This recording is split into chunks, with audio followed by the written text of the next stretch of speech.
Dear students, करदम sir की guarantee में आपका एक बार फिर स्वागत है।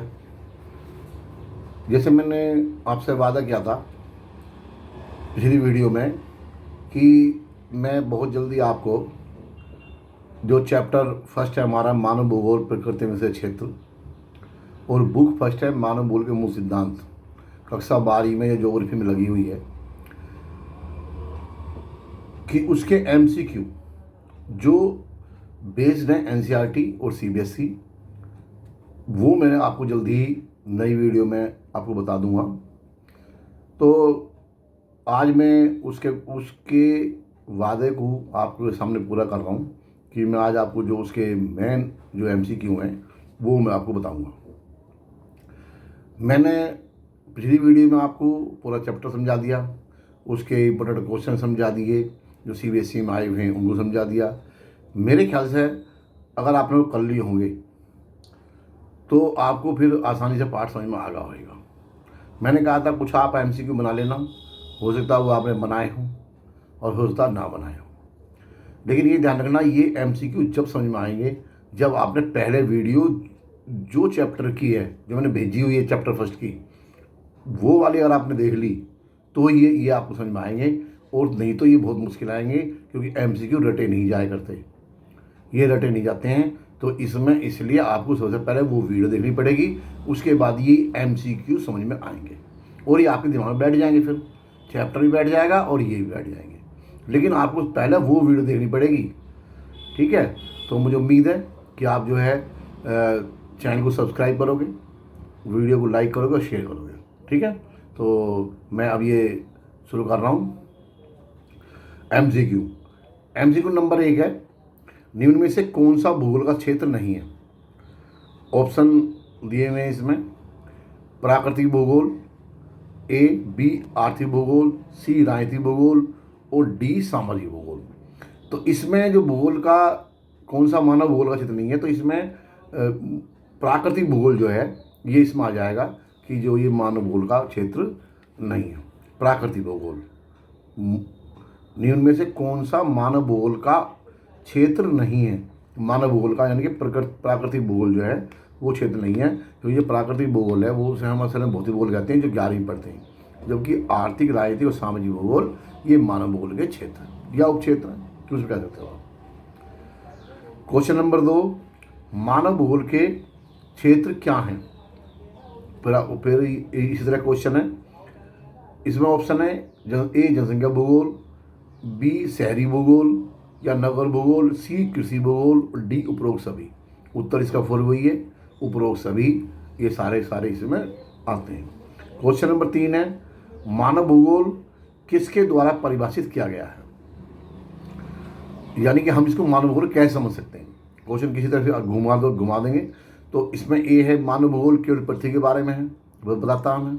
दूसरा, मानव भूगोल केवल मानव के बारे में बता रहा हमें।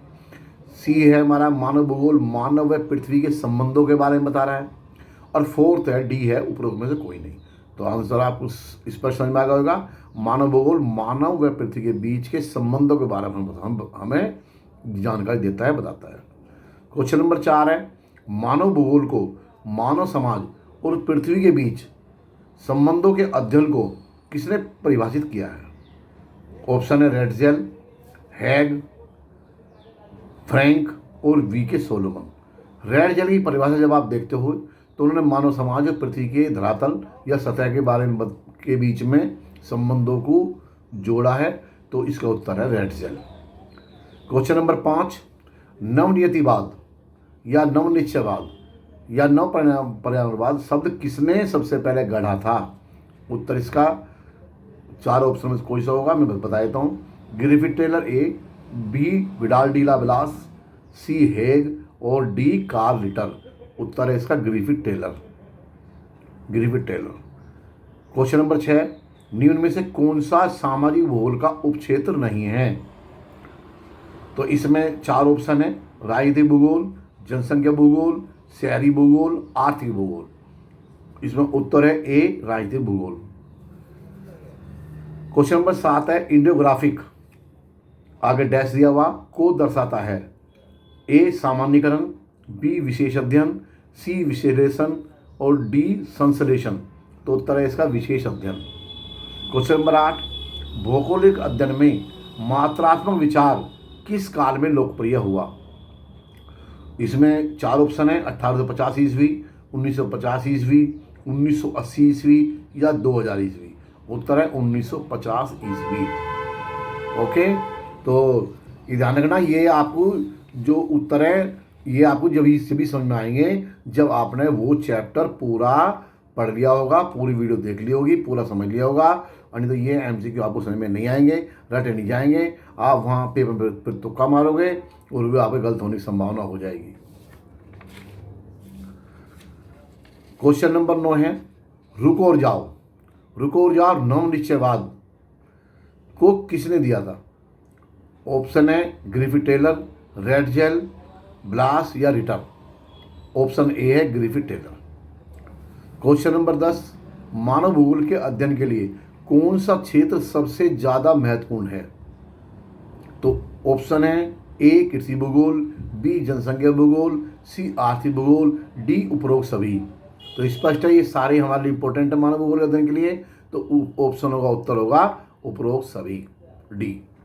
क्वेश्चन नंबर 11, मानव भूगोल के अध्ययन के लिए कौन सी विधियां उपयोगी हैं?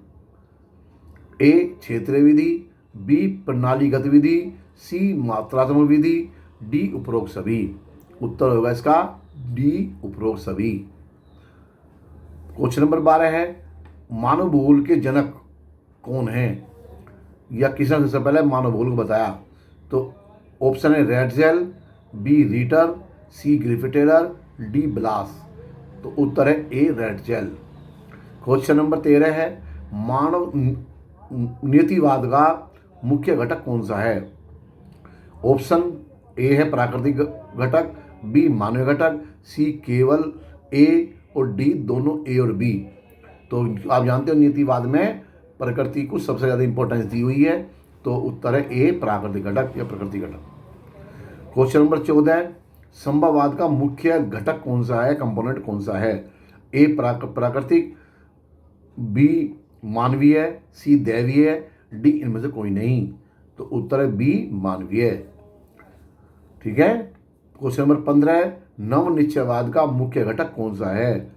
ऑप्शन ए प्राकृतिक, बी मानवीय, सी केवल ए और डी दोनों ए और बी।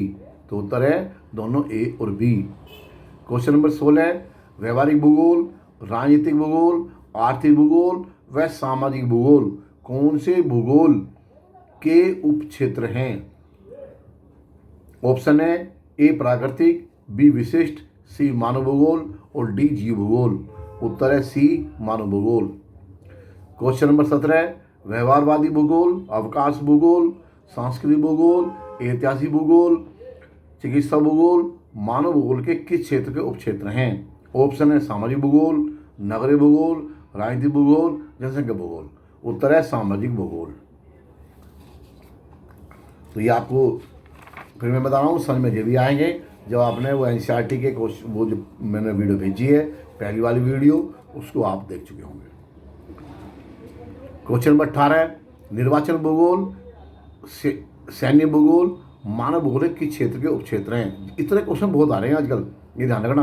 तो ये जो है जो हमारा चार्ट पीछे बना हुआ है, हमारे जब चैप्टर खत्म होता है पहला वाला, तो उसमें है ये तो वो आपको रटने पड़ेंगे, देखने पड़ेंगे। मैंने काफ़ी कोशिश करी कि उसमें से ही वो ज़्यादातर क्वेश्चन उसमें से आ जाए, मैं आपको इंक्लूड कर दूँ जो सीबीएसई से पहले पूछे गए। ठीक है। तो इसमें ए राजनीतिक भूगोल, बी सामाजिक भूगोल, सी नगरीय भूगोल, डी जनसंख्या भूगोल। आप जानते हो कि निर्वाचन भी यानी कि चुनाव वाला मामला भी और सैनिक वाला मामला भी राजनीति के ऊपर सबसे ज़्यादा डिपेंड है। तो उत्तर है इसका राजनीतिक भूगोल। क्वेश्चन नंबर 19 है, संसाधन भूगोल, कृषि भूगोल, विपणन भूगोल, पर्यटन भूगोल किस क्षेत्र के उपक्षेत्र हैं? तो मैं ऑप्शन बोल रहा हूँ, ए आर्थिक भूगोल, बी सामाजिक भूगोल, सी नगरीय भूगोल, डी जनसंख्या भूगोल। अब आप समझ लो जैसे संसाधन भूगोल है, आपको क्वेश्चन समझना पड़ेगा, पहले आपको चैप्टर समझना पड़ेगा, फिर ये एमसीक्यू के क्वेश्चनों को समझना पड़ेगा। ये पूछा गया है या संसाधन भूगोल है। संसाधन का मतलब क्या है? रिसोर्सेज। यानी कि जो हमारा जो सामान जो नीचे से निकलता है, खनिज खनिज पदार्थ हैं, पेट्रोल है, कोई और चीज़ है, या पानी है, जल है, सब सारा काम पैसे का, सब कुछ। कृषि कृषि वाला आप जानते हो, कृषि बिना आज खेती जो बिना पैसे की होती नहीं है नहीं? तो पहले भी नहीं होती थी, थोड़ा बहुत तो उसमें डालने पड़ता है। विपणन है, या जो मिलेगा उससे पूरी पैसा ही का खेल है। विपणन तो सीधे सीधे व्यापार है ही, है ना? लेन देन करना, व्यापार करना, वो सब जो विपणन माता है। विपणन माने व्यापार। पर्यटन, पर्यटन का मतलब आप जानते कहीं घूमने जाओगे या कोई घूमने आएगा तो पैसे ही का खेल है सारा, है ना? तो किस क्षेत्र के अंदर आएंगे, सब पैसे संबंधित है ये। तो उत्तर इसका ए है, आर्थिक भूगोल। ऑप्शन ए आर्थिक भूगोल। क्वेश्चन 20, निम्न में से कौन सा मानव भूगोल से संबंधित नहीं है? ऑप्शन ए क्षेत्रीय विभिन्नता, बी मात्रात्मक क्रांति, सी स्थानीय संगठन, और डी अन्वेषण एवं वर्णन। इसमें बाकी जो है मानव भूगोल संबंधित है, लेकिन एक ही नहीं है इसमें, ये भौतिक भूगोल संबंधित है, वो है मात्रात्मक क्रांति। क्वेश्चन नंबर 21, एक बुक का नाम है एंथ्रोपोजियोग्राफी, किसने लिखी है? एंथ्रोपोजियोग्राफी किसने लिखी है? ऑप्शन ए है रेडजेल, बी सैंपल, सी हटिंगटन, और डी ग्रिफिथ टेलर। उत्तर है इसका ए रेडजेल।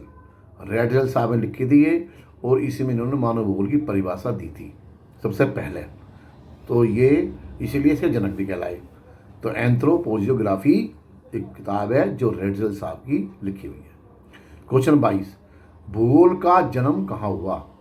भूगोल असल में शुरू कहाँ से हुई?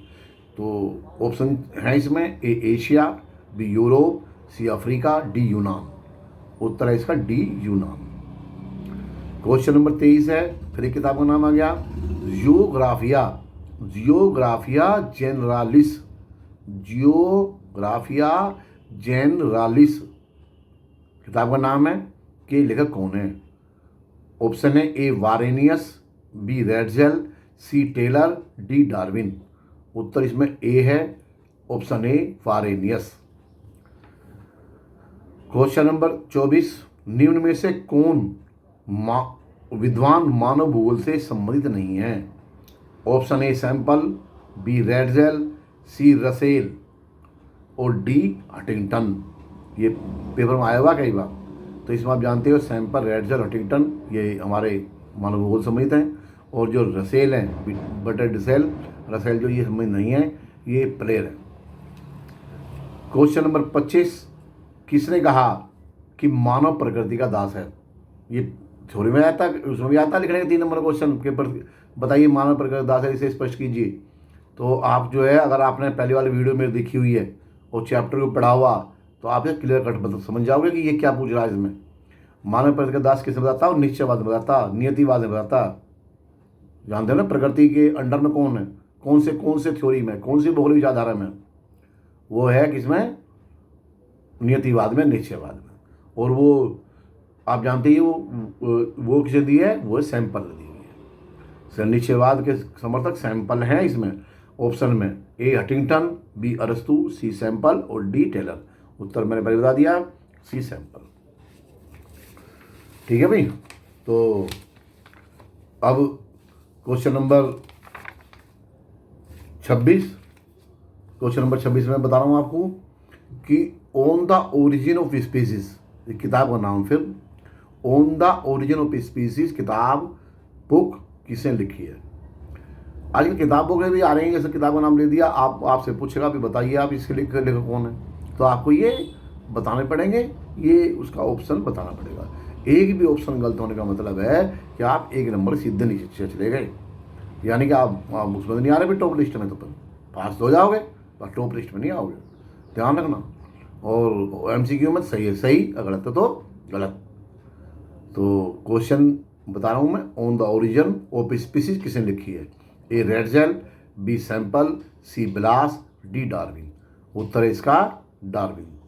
चार्ल्स डार्विन एक जूलॉजिस्ट थे, इन्होंने ये किताब लिखी थी, चार्ल्स डार्विन। इन्होंने इसमें जियो के बारे में बताया हुआ। क्वेश्चन नंबर 27 है, 1990 का दशक भूगोल के किस उपागम के लिए जाना जाता है? एक चैप्टर में दिए हुए हैं कुछ, ये मतलब वो वाद दिए हुए हैं, जैसे ए है उत्तर आधुनिकतावाद, बी अन्वेषणवाद, सी आधुनिकतावाद, या जो है डी इनमें से कोई नहीं, एक चैप्टर में दिया हुआ है टेबल सा, तो आप उसमें देख सकते हो। इसमें उत्तर है इसका सी, आधुनिकतावाद। 1990 जो दशक है वो आधुनिकतावाद से माना जाता है, मॉडर्नाइजेशन जब इसे माना जाता है। क्वेश्चन नंबर 28, निम्न में से कौन सा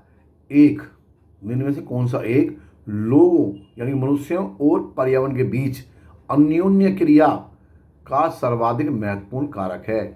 फिर वही प्रश्न समझोगे, फिर उत्तर लिखोगे, पहले उस वीडियो को देखोगे, जो समझ में आएंगे नहीं आने का नहीं ध्यान रखना, कभी सोचो रट लेंगे ना निशान लगा देंगे ABCD कोई सा भी, वो तो आपका गलत हो जाएगा फिर। ठीक है, तो उस पहली वाली वीडियो जरूर देखो और उसके बाद रिव्यू करो तो समझ में आ जाएगा चैप्टर और भी। ठीक है, तो ये कहता है कौन सा एक यानी कि लोगों यानी मनुष्यों और पर्यावरण प्रकृति यानी कि बीच अन्योन्य क्रिया यानी कि इंटरनेशनशिप को के बीच सर्वाधिक महत्वपूर्ण कारक है। ऑप्शन में है ए मानव बुद्धिमत्ता, बी प्रौद्योगिकी यानी टेक्नोलॉजी, सी लोगों का अनुभव या एक्सपीरियंस, और डी है मानवीय भाईचारा। तो उत्तर है इसमें प्रौद्योगिकी यानी टेक्नोलॉजी। टेक्नोलॉजी एक ऐसी चीज़ है जिसने तरक्की के सारे रास्ते खोल दिए।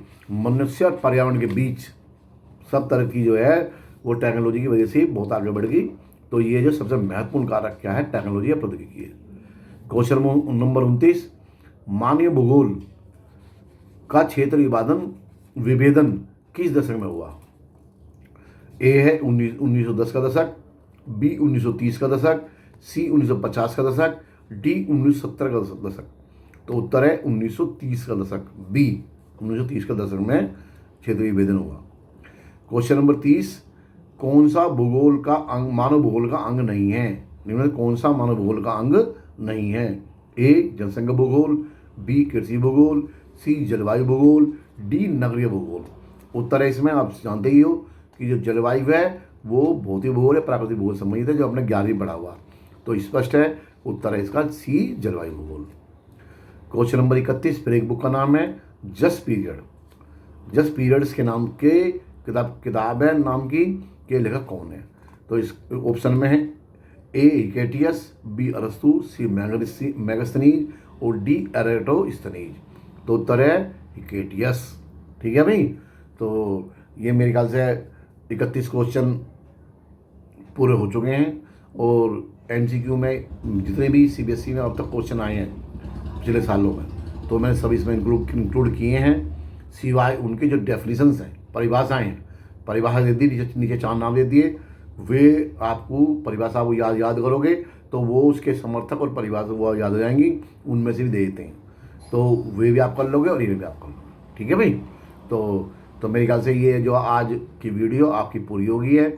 और पहली वीडियो देखोगे जब भी समझ में आएगा, मैं फिर बता रहा हूँ आपको। और इस तरह से चैप्टर पूरा मैंने थ्योरी बता दी, इसके CBSE के इंपॉर्टेंट क्वेश्चन बता दिए, 3 सब बता दिया, और आज MCQ बता दिया। तो ये मेरे से पूरा हो गया है। तो बेस्ट ऑफ लक, जब अगली वीडियो मिलेंगे तो कोई नेक्स्ट वीडियो चैप्टर 2 की मैं इसी के मुखी मैं लेकर आऊँगा। जब तक के लिए धन्यवाद, थैंक यू वेरी मच।